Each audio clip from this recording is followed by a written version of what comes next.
అమ్మా నీకు కోడలే కాదు కూతురు కూడా ఉంది, మాకు కూడా కాస్త ప్రేమని మిగుల్చమ్మా.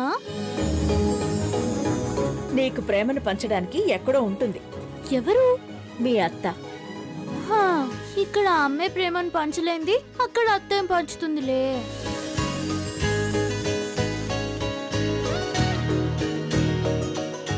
సరే అత్తయ్య, ఈ నగలు తీసేస్తే మేం బయలుదేరతాము. ఎక్కడికమ్మా? మాయకి శుభలేకిచ్చి ఊరికి బయలుదేరతాము. అయ్యో, నీకు తెలియదు కదూ, మాయకి యాక్సిడెంట్ అయ్యింది. ప్రస్తుతం హాస్పిటల్లో ఉంది. అలాగా? అయితే హాస్పిటల్కి వెళ్ళి పలకరించి వెళ్తాము. మేం కూడా వస్తామమ్మా. ధనుష్, వెళ్దామా? ఎందుకమ్మా, రేపు ఇంటికొచ్చి పలకరిద్దాంలే. తప్పు నాన్న, పాపం తనకు ముందు వెనక ఎవరూ లేనట్టున్నారు. ఇరుగు పొరుగు వాళ్ళం, కనీసం మనమైనా పట్టించుకోకపోతే బావుండదు. వెళ్దాం పద. ఫ్రెండ్ వస్తానన్నాడు.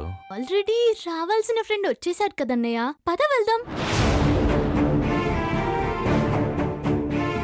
అది కాదు వర్ష. వస్తావా?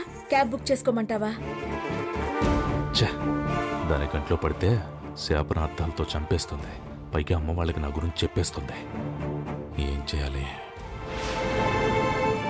ధనుష్, మాట్లాడవేంటి నాన్న?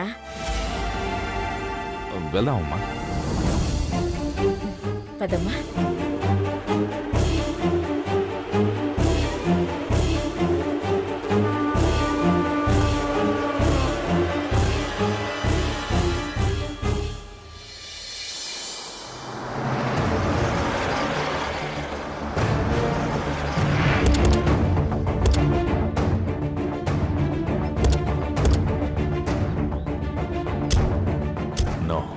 ఆ రాక్షసి దగ్గరికి నిన్ను వెళ్ళకూడదు. అమ్మా,